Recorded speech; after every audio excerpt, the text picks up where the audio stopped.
Hey, bienvenue dans cette toute nouvelle vidéo intitulée La cristallisation chez le chaser. Alors je t'invite à écouter avec attention et également à prendre des notes et puis surtout à regarder de manière la plus objective possible si tu te retrouves dans la cristallisation. Si je fais une vidéo, c'est qu'à mon avis c'est le cas. Mais ça vaut le coup d'aller regarder vraiment de manière objective les différents critères que je vais te donner après pour voir dans lesquels tu vas te retrouver ou pas, sachant que faut vraiment se poser avec une feuille et un stylo et on va faire la liste, je vais te la donner, et regarder ça vraiment avec attention. C'est un exercice qui est techniquement, voilà, pour une feuille et un stylo, noter et puis cocher les cases dans lesquelles on se retrouve, a priori ça a l'air facile, mais ça l'est pas vraiment parce que ça va te demander, même s'il n'y a pas énormément de choses à écrire, il n'y a pas à développer, il y a surtout observer son intériorité, sa mémoire, etc. et être prêt à regarder la vérité. Et c'est ça qui est le travail le plus dur en développement personnel ou spiritualité, c'est d'oser se confronter avec sa vérité intérieure. Parce que dès que tu vas te rapprocher d'une vérité qui est un peu dérangeante pour l'ego mental, floup, ça va shifter dans tous les sens, ça va bloquer, nier, etc. Je t'invite à regarder la vidéo sur les secrets du détachement. Et donc du coup, on rentre vite dans un bourbier intérieur qui fait qu'on va commencer à se mentir à soi-même. Alors, là on va parler de la cristallisation. Alors la cristallisation, c'est un concept qui est développé par le psychologue français, donc Albert Thibaudet, dans les années 1930. Donc tu vois, ça date pas d'hier. Et donc dans le domaine de la psychologie, donc spécifiquement dans le contexte des relations donc interpersonnelles, en fait la cristallisation c'est quoi ? Ça fait référence à un processus par lequel une personne idéalise une autre personne, et souvent dans le cadre des relations amoureuses naissantes. Dans ce processus, ce qu'on va voir, c'est que la personne qui cristallise projette sur l'autre personne des qualités donc idéalisées et souvent exagérées. Ces qualités, donc entre guillemets idéales, peuvent être basées sur des traits physiques, des caractéristiques de personnalité, des talents ou des accomplissements. Donc du coup, la personne cristallisée devient ainsi l'objet d'une adoration intense et parfois irrationnelle. D'autres vont appeler ça de l'amour inconditionnel. mais on s'est compris. Donc la cristallisation, en fait, ce qu'on se rend compte, c'est qu'elle peut être accompagnée de distorsion de la réalité. C'est-à-dire que la personne qui cristallise va ignorer ou minimiser des aspects plus ou moins positifs ou des défauts de l'autre personne. On va mettre sous le tapis en fait ce qui ne nous intéresse pas. Et ce processus, il est particulièrement donc intense au début de la relation, quand les individus sont en phase de découverte ou phase de lune de miel ou d'exploration mutuelle. Après, ce qui se passe, c'est qu'avec le temps, et plus on connaît la personne, la cristallisation tend petit à petit à se dissiper. Donc du coup, les aspects plus réalistes de la relation deviennent apparents, et la personne qui cristallisait peut réaliser que l'autre personne n'allait pas forcément aussi top qu'elle pensait. Donc ce qu'on va voir maintenant, c'est les critères en fait de la cristallisation, et puis juste après ça, on va voir les conséquences négatives pour une personne qui utilise ce procédé psycho-émotionnel de cristallisation. Alors le critère numéro 1, c'est idéalisation excessive. Donc du coup, la personne qui va cristalliser idéalise excessivement donc le partenaire ou la personne en question, en la percevant comme presque parfaite, voire parfaite, etc. Donc nous, on part dans l'autre, c'est notre autre, etc. Et ce qui est intéressant, c'est que, tu vois, dans les vidéos Flammes Jumelles que moi je regardais à l'époque, là il y a plusieurs années, il y a 4 ans et quelques, c'était dit, le runner comme le chaser vont idéaliser l'un l'autre. Sauf que l'idéalisation, en général, ça c'est perçu en soi comme quelque chose de positif, donc on se laisse bercer par ça. Encore une fois, l'idéalisation, elle vient d'où ? De l'inconscient. Concept numéro 2, projection des qualités idéalisées. Du coup, on va attribuer donc au partenaire en question ou au futur partenaire des qualités ou des caractéristiques forcément idéalisées, en les exagérant bien évidemment, et en les embellissant. Ce qui est intéressant, c'est que sur mon blog, sur l'article, je sais plus le titre, mais c'est un truc comme la relation flamme jumelle est un lien traumatique ou un truc comme ça, j'expliquais justement ça. Sentiment d'évidence plus idéalisation plus projection de nos attentes est égal à vivre dans l'illusion. Et ça, sentiment d'évidence, projection, idéalisation, donc là on parle d'idéalisation excessive, projection, c'est pareil, c'est les fondements même de la cristallisation et du point de départ du chaser dans ce parcours en fait. Mais qui produit ça ? Ou quoi produit ça ? L'inconscient, c'est tout. Et c'est ça le nœud, le cœur de ce qu'il va falloir libérer. Ensuite, 3, minimisation des défauts. Donc, bien évidemment, la personne qui va idéaliser les aspects positifs, mais va minimiser les défauts. Oui, sinon ça entache la peinture quand même, ce serait dommage. 4, admiration intense. Donc ça aussi on le retrouve dans le parcours FJ, le chaser qui en tout cas pendant une partie du parcours, donc comme c'est spécifié dans la cristallisation, c'est souvent au début. D'ailleurs ce qui est intéressant c'est que tout ça se passe alors que la personne techniquement parlant, on la connaît pas puisqu'on vient de la rencontrer hier, avant-hier ou une semaine. On n'a pas eu le temps de vraiment connaître la personne sous tous ses angles. On ne sait pas comment la personne va réagir en hiver, ni en été, tu vois ce que je veux dire. Donc ce qui est intéressant c'est que tout ça se passe sur la base d'une ignorance totale de l'autre personne. C'est quand même hyper important à prendre en compte. Et c'est ce qui montre bien que c'est juste en fait des procédés intérieurs qui se déclenchent chez le chaser et ou chez le runner dans la phase, on va dire, lune de miel. Ensuite, on a déconnexion de la réalité. La personne donc, qui cristallise est peu enclin donc, à voir les imperfections et les comportements négatifs de l'autre personne, ce qui peut du coup l'éloigner de la réalité de la relation. Donc ça, si tu regardes le récit flamme jumelle est dans de très nombreux points le résultat du point 1, 2, 3, 4, 5. 6. Sentiment d'euphorie. La personne qui cristallise va se retrouver dans un sentiment d'euphorie ou de bonheur intense ou d'excitation ou d'exaltation quand on pense soit au partenaire ou soit quand on est en sa présence. Critère numéro 7. Évitement des conflits. Donc la personne qui cristallise va avoir tendance à éviter les conflits ou les désaccords avec donc la fameuse personne, du coup parce que ça lui permet de maintenir une image positive de cette personne dans son esprit. Donc en fait on est déjà dans un déni, un petit peu beaucoup passionnément, de la réalité, notamment dans le point numéro 5 et le point numéro 7. Critère numéro 8, focalisation sur les aspects positifs. Du coup la personne qui cristallise va principalement et presque uniquement, j'ai envie de dire, se focaliser sur les aspects positifs donc, de la relation ou du partenaire ou de la dynamique relationnelle, bref, en mettant les problèmes de côté autant que faire se peut. Et si tu regardes bien là l'enchaînement de ces concepts-là et que maintenant tu réfléchis bien au récit flamme jumelle, le récit est l'expression même de pratiquement tous ces points-là. 9. Engagement rapide et intense. La personne qui cristallise veut s'engager très rapidement et intensément dans la relation. D'ailleurs, très souvent, sans prendre le temps d'évaluer de manière réaliste si les personnes sont compatibles, en fait. Et ça fait partie des gros poids lourds à digérer dans le parcours flamme jumelle, c'est qu'on se rend compte qu'en fait, runner et chaser, alors oui, ça colle, ça match, machin, puisqu'on vient de voir les raisons ici, puisqu'en fait, c'est les traumas qui se rencontrent, donc ça crée tout ça, mais en fait, c'est des personnes qui ne sont pas compatibles, sauf exception à la règle, mais sinon, en fait, c'est des gens, une fois que tu mets les traumas de côté et tout, tu te rends compte que c'est pas compatible.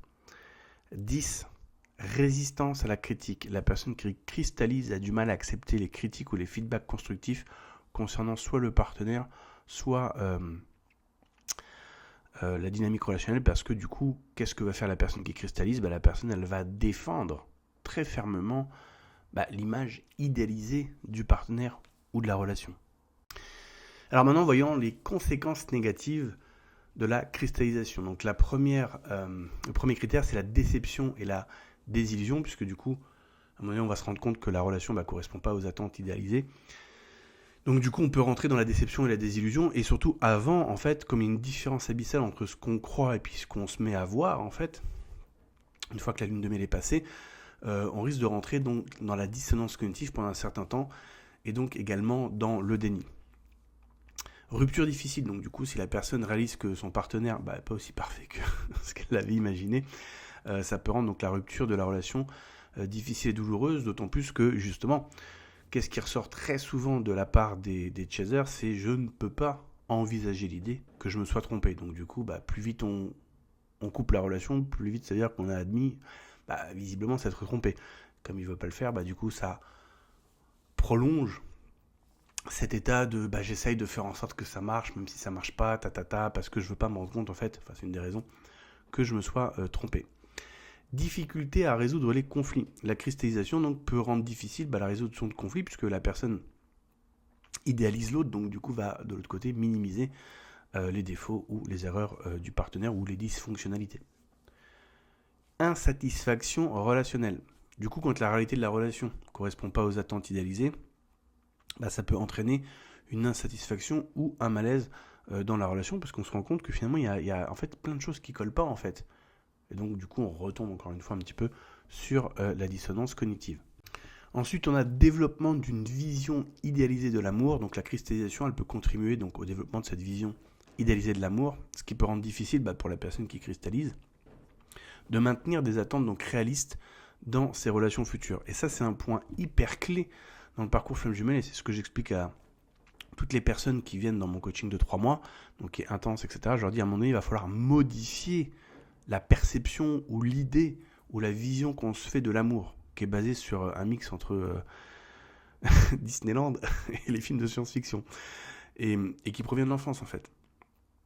Et ça va être difficile, et c'est notamment pourquoi une des raisons où, dans le switch du chaser, c'est quand comme je dis souvent, le chaser aime pas être chasé, parce que pour lui, la relation idéale, etc., doit être un truc intense, profond, complice, etc., etc. Bref, un feu d'artifice, quoi.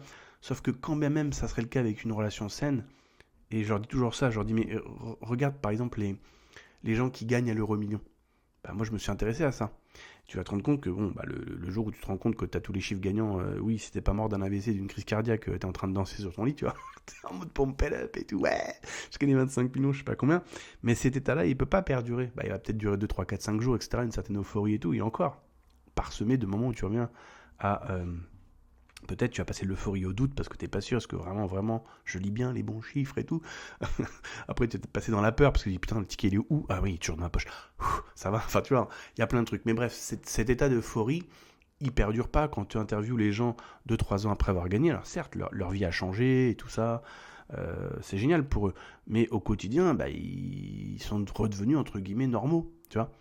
Donc le problème du chaser dans cette vision de l'amour, idéalisée de l'amour, c'est qu'il a en lui une image, il maintient une image de comment ça devrait se passer, mais qui est complètement à la masse par rapport à la réalité terrain. Du coup, il a du mal à dealer avec une relation saine, puisqu'il y recherche quelque chose que tôt ou tard disparaîtra. En fait, on pourrait dire que le chaser, c'est un peu un drogué de l'émotionnel. Alors, je suis d'accord, c'est pas très spirituel, c'est pas très sexy, mais bon.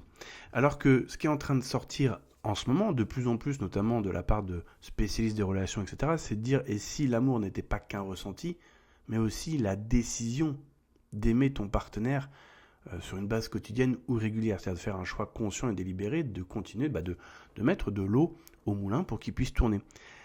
Et ça, même si quand t'écoutes, tu vas dire, bah ouais, c'est évident, oui, mais c'est pas ce qui est programmé en toi. En tout cas chez le chaser. Le chaser, il adore quand c'est guidé, que ça se fait tout seul, que c'est intense, parce que c'est la source, c'est machin. Non, c'est juste ton inconscient. Mais il adore le moindre effort, en fait. Pour lui, dans la vision de l'amour, il y a un côté où ça se fait tout seul. Et c'est là qu'il faut lâcher un petit peu son spliff, quoi. Dépose ton joint, mon pote. Parce que dans la réalité terrain, c'est pas comme ça que ça se passe. T'as aucune activité au monde. Tu prends un agriculteur, hein, s'il bêche pas son champ, s'il plante pas, il arrose pas, il va pas se passer grand chose, quoi, tu vois. Schwarzenegger, il a pas les muscles qu'il a parce qu'à un moment donné, c'est les machines qu'on fait bouger ses bras. C'est un peu l'inverse. Donc, il y a ce côté en amour des attentes, des perceptions complètement irréalistes. Ce qui fait que du coup, on a du mal à composer avec la réalité terrain. Numéro 6, dépendance émotionnelle. Alors, ça ne concerne pas du tout le chaser, ça. Donc, le chaser ou la personne qui cristallise va être dans une forte idéalisation donc, du partenaire, donc on l'a déjà vu tout à l'heure, ce qui peut conduire à une dépendance émotionnelle.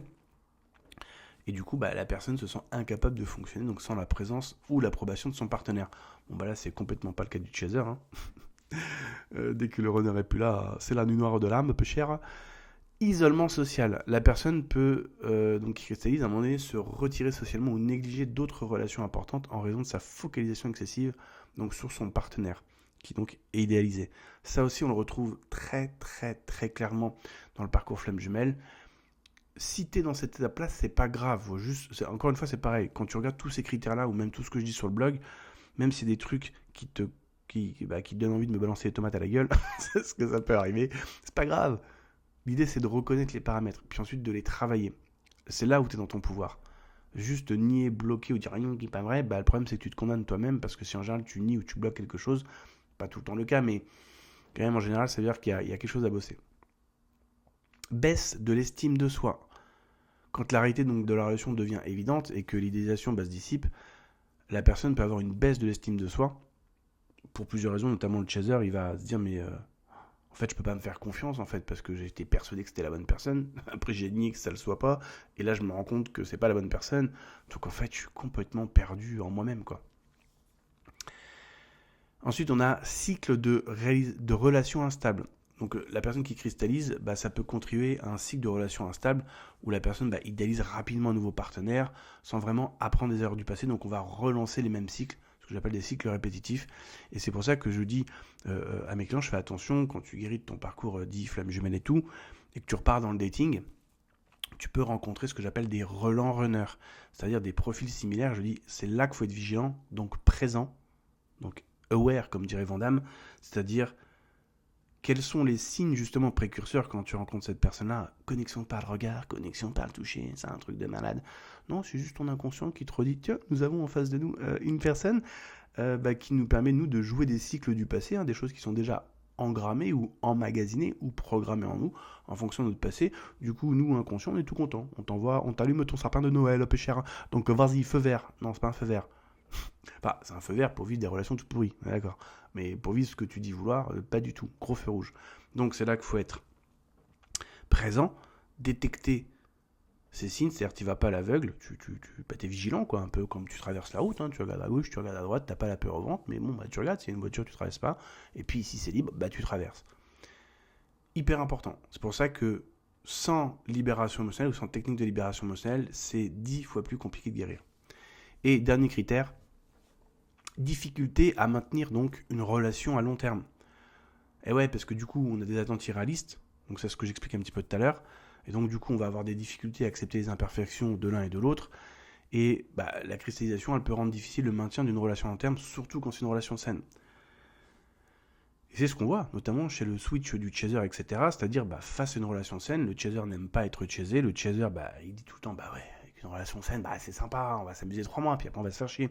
Oui, parce que là, on est face à la réalité. Donc, il va falloir mettre de l'eau au moulin, choisir d'aimer, et donc, c'est de prendre une décision, mais c'est aussi de l'engagement émotionnel. Et puis, il va falloir modifier cette vision tronquée, déformée, déviante, finalement, de la relation amoureuse.